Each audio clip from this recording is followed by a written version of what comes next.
Halo teman-teman, selamat datang di YouTube channel saya premiasuransiku.com. Saya Erliawan. Di video kali ini saya mau share nih ke teman-teman apa saja yang menjadi kesalahan seseorang ketika membeli asuransi kesehatan, ataupun Anda sedang mencari asuransi kesehatan. Jangan sampai Anda melakukan beberapa kesalahan ini. Tapi di video kali ini saya akan share informasinya sehingga Anda tidak akan membeli dengan rasa bersalah ataupun ketidaktahuan teman-teman ya, ataupun mungkin teman-teman sudah punya asuransi kesehatan. Di video kali ini teman-teman akan tahu jelas sebenarnya asuransi kesehatan itu apa saja sih yang faktor-faktor yang perlu teman-teman ketahui sehingga di tengah jalan nanti teman-teman nggak kaget nih. Hal yang pertama adalah mengenai biaya asuransi kesehatan. Jadi teman-teman harus tahu biaya asuransi kesehatan itu ditentukan berbagai faktor. Yang paling pertama itu adalah dari segi usia. Jadi kalau usia meningkat tentu saja resiko semakin tinggi.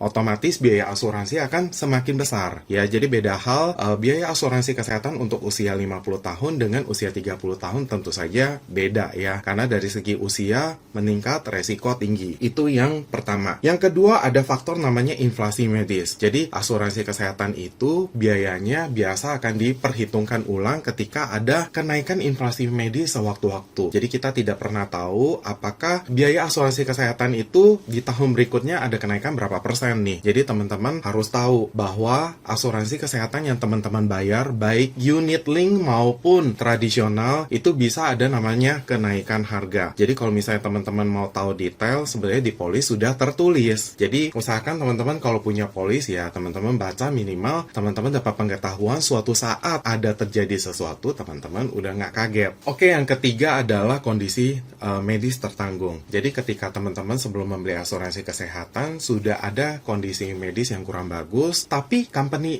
asuransi masih mau menerima teman-teman nih. Nah, biasanya biaya asuransi kesehatannya itu akan berbeda daripada orang normal pada umumnya. Jadi, teman-teman harus tahu bahwa kondisi medis itu mempengaruhi biaya asuransi kesehatan. Jadi, jangan sampai polisnya teman-teman itu lapse di tengah jalan. Karena kalau kondisi polis lapse, teman-teman ingin menghidupkannya lagi ya, membayar kemudian agar polis asuransi kesehatan teman-teman berlaku, biasanya itu akan terkena namanya underwriting ulang. Jadi underwriting ulang itu maksudnya akan diperiksa lagi resiko kesehatan, ditanya-tanya lagi, kemudian diminta medical check up lagi. Jadi sebenarnya semakin lama usia polis asuransi kesehatan teman-teman, maka itu semakin berkualitas. Jadi teman-teman harus jaga. Dan beberapa faktor lainnya teman-teman bisa baca di buku polis masing-masing, atau teman-teman bisa tanyakan ke agent asuransinya teman-teman ya. Oke teman-teman, kalau misalnya saya mau menggambarkan biar teman-teman bisa lihat secara visual ya. Jadi usia seseorang itu kan terus meningkat ya. Jadi nggak ada namanya dari tahun ke tahun usia makin lama makin menurun, itu enggak. Jadi seseorang dari muda ya bisa namanya menjadi tua. Otomatis usia bertambah, resiko akan meningkat. Jadi kalau dari sebelah kirinya ini biaya kesehatan akan terus naik seiring bertambahnya usia. Jadi kalau misalnya teman-teman mungkin punya polis unit link,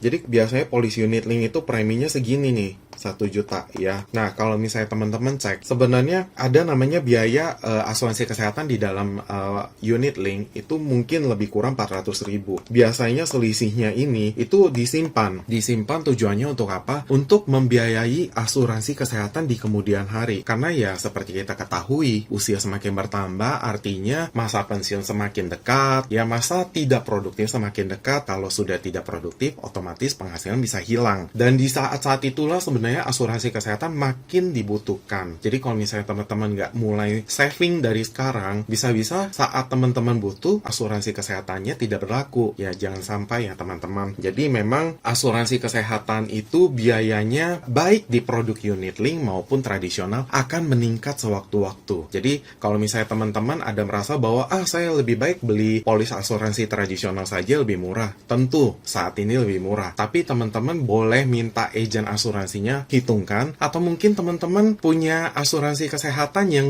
saat ini teman-teman sudah beli 10 tahun ya, teman-teman bisa ingat-ingat lagi 10 tahun yang lalu bayarnya berapa, atau teman-teman minta izin asuransinya hitungkan saja ya, di usia 50 tahun nanti asuransi kesehatan biayanya berapa, pasti akan lebih mahal daripada teman-teman beli produk unit link ya, karena memang biaya asuransi kesehatan itu meningkat setiap tahunnya. Oke, selanjutnya apa saja yang teman-teman perlu perhatikan lagi? Yang kedua adalah masa tunggu asuransi kesehatan. Jadi kalau misalnya teman-teman beli asuransi kesehatan, tidak serta-merta teman-teman bayar premi, ya mau pakai tinggal pakai. Tidak seperti itu. Masa tunggu asuransi kesehatan ini ada beberapa poin yang perlu teman-teman ketahui. Saya informasikan secara singkat saja yang biasanya umum terjadi yang perlu teman-teman ketahui. Biasanya kalau karena kecelakaan, itu langsung bisa digunakan. Karena kecelakaan itu kan sifatnya kita tidak bisa kendalikan. Dan untuk polis asuransi kesehatan individu, khusus kecelakaan itu ada fitur namanya rawat jalan tanpa perlu rawat inap. Kalau di asuransi Allianz sendiri,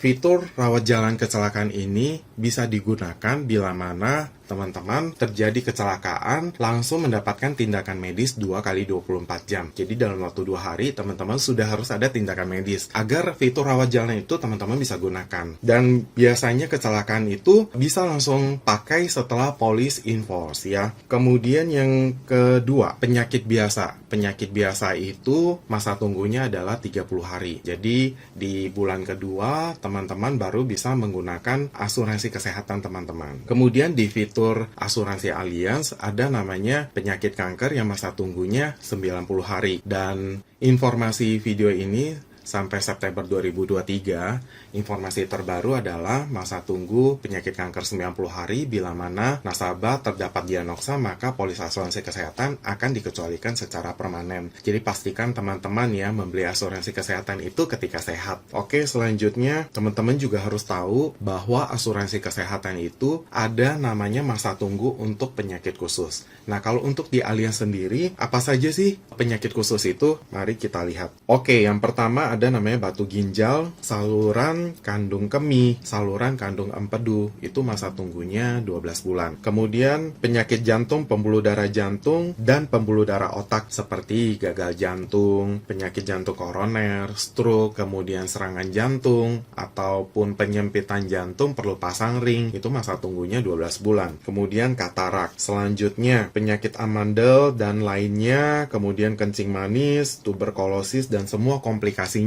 Kemudian gangguan kelenjar tiroid, hipertensi, gagal ginjal kronis, segala jenis hernia, segala jenis gangguan hematologi, autoimun, wasir, semua jenis gangguan sistem reproduksi pria ataupun wanita, termasuk namun tidak terbatas pada fibroid, mioma di rahim. Dan selanjutnya tukak lambung. Itu masa tunggunya 12 bulan. Jadi teman-teman perlu tahu untuk penyakit-penyakit seperti ini di tahun kedua itu baru bisa digunakan. Oke, yang ketiga, hal ini saya rasa banyak agen asuransi yang tidak memberikan penjelasan kepada nasabahnya ya. Jadi teman-teman perlu tahu, memang betul yang tadi saya sudah ceritakan, khususnya di Allianz ya, masa tunggu yang perlu teman-teman ketahui 4 hal yang tadi yang sudah saya ceritakan. Tapi teman-teman juga jangan lupa, di luar 4 hal itu, asuransi kesehatan individu manapun tidak ada yang mengcover namanya pre-existing condition. Apa itu pre-existing condition? Jadi pre-existing condition adalah segala gejala, penyakit, ataupun teman-teman sudah mendapatkan pengobatan sebelum berlakunya polis asuransi kesehatan teman-teman. Tentu saja hal-hal tersebut teman-teman harus ceritakan sebelum teman-teman membeli polis asuransi kesehatan. Jadi lebih baik teman-teman kalau sudah ada gejala, sudah minum obat, ataupun sudah mendapatkan diagnosa, apalagi sudah ketahuan penyakitnya, teman-teman harus segera ceritakan. Jangan sampai teman-teman merasa, oh saya berobatnya di klinik nih, atau di puskesmas, bukan di rumah sakit, saya tidak perlu menyampaikan. Atau lebih parahnya ya, sudah tahu penyakitnya, dan memang harusnya sudah tahu ya, kalau asuransi kesehatan mengetahui teman-teman sudah punya penyakit, teman-teman nggak ceritakan, itu lebih fatal lagi. Pertanyaannya teman-teman mau di cover nggak? Karena kan teman-teman bayar premi terus-menerus nih, mau di cover atau enggak nih? Kalau misalnya teman-teman memang mau di cover, ya harus ceritakan dari awal. Jadi pre-existing condition itu memang tidak ada satupun perusahaan asuransi kesehatan yang mau mengcover jika teman-teman nggak ceritakan dari awal. Jadi kalaupun teman-teman sudah ceritakan di awal, perusahaan asuransi tidak mau mengcover atau mengcover lainnya, lebih baik teman-teman jelas di awal, sehingga teman-teman bisa ambil keputusan apakah tetap mau melanjutkan asuransi kesehatan teman-teman atau teman-teman nggak lanjutin deh, daripada teman-teman bayar premi terus-menerus sudah merasa ya bahwa polis asuransi kesehatan teman-teman pasti mengcover nih, ya kan? Daripada seperti itu, lebih baik teman-teman ceritakan di awal, karena memang semua asuransi kesehatan nggak mau cover. Jadi pre-existing condition itu seperti apa? Itu ada di polis asuransi kesehatan kesehatan teman-teman definisinya. Hari ini saya akan share ke teman-teman sekilasnya saja, tapi yang paling benar adalah polis asuransi kesehatan teman-teman ya. Jadi setiap gejala ataupun teman-teman sudah mengetahui penyakitnya ataupun dokter sudah memberi informasikan penyakit yang diderita oleh teman-teman, kemudian sudah ataupun belum mendapatkan diagnosa dan hal-hal sebagainya yang memang resiko itu sudah ada, teman-teman harus segera ceritakan. Jadi walaupun teman-teman nggak ceritakan saat pengajuan asuransi kesehatan, biasanya ketika teman-teman mau klaim ya ada namanya investigasi, apalagi teman-teman baru beli polis asuransinya ya. Jadi company insurance juga berjaga-jaga agar kondisi keuangan untuk membayar klaim itu tidak serta-merta jebol gitu ya. Jadi mereka juga ada namanya melakukan investigasi ya. Jadi teman-teman perlu tahu hal ini. Selanjutnya keempat, teman-teman juga harus tahu polis lapse itu masa tunggunya bisa mengulang dan teman-teman harus mengisi form pemulihan. Jadi form pemulihan itu seperti ketika pertama kali teman-teman mengajukan asuransi kesehatan. Jadi akan ditanya ulang mengenai penyakit yang diderita, gejala atau hal-hal yang lain. Jangan sampai polis asuransi teman-teman lapse nih. Pastikan teman-teman memantau polis asuransi kesehatan teman-teman. Sebenarnya kalau misalnya teman-teman ingin membeli asuransi kesehatan, untuk polis asuransi unit link itu menjadi salah satu alternatif untuk menjaga-jaga polis jangan sampai lapse. Ketika teman-teman sedang kesulitan keuangan, belum bisa membayar, setidaknya teman-teman bisa melakukan namanya pengajuan cuti premi agar biaya asuransi kesehatan teman-teman itu dikolek secara otomatis lewat saldo unit link teman-teman. Jadi sebenarnya produk asuransi unit link itu sangat membantu untuk kondisi hal ini agar polis teman-teman tidak lapse, karena kalau polis lapse itu akan sangat fatal. Jadi walaupun teman-teman sudah membeli asuransi kesehatan 5 tahun lalu, 10 tahun lalu, tapi hari ini polis teman-teman lapse, maka teman-teman akan namanya mengisi form pemulihan dan mengulang masa tunggu seolah-olah teman-teman baru hari ini beli asuransi kesehatan. Nah, jangan sampai hal itu terjadi. Tentu nggak akan enak, bukan? Selanjutnya, teman-teman juga harus tahu bahwa polis asuransi kesehatan unit link itu ada beberapa poin nih sebelum sampai lapse, sebelum masa tunggu itu ulang ya. Jadi teman-teman harus perhatikan beberapa poin. Yang pertama, teman-teman harus hafal namanya jatuh tempo premi atau jatuh tempo tanggal biaya asuransi. Biasanya di polis unit link ada 2 tanggal. Teman-teman harus ingat, apalagi kalau teman-teman baru membeli polis unit link, maka tanggal jatuh tempo premi itu sangat penting ya. Kecuali kalau teman-teman polisnya sudah tahun ke-6,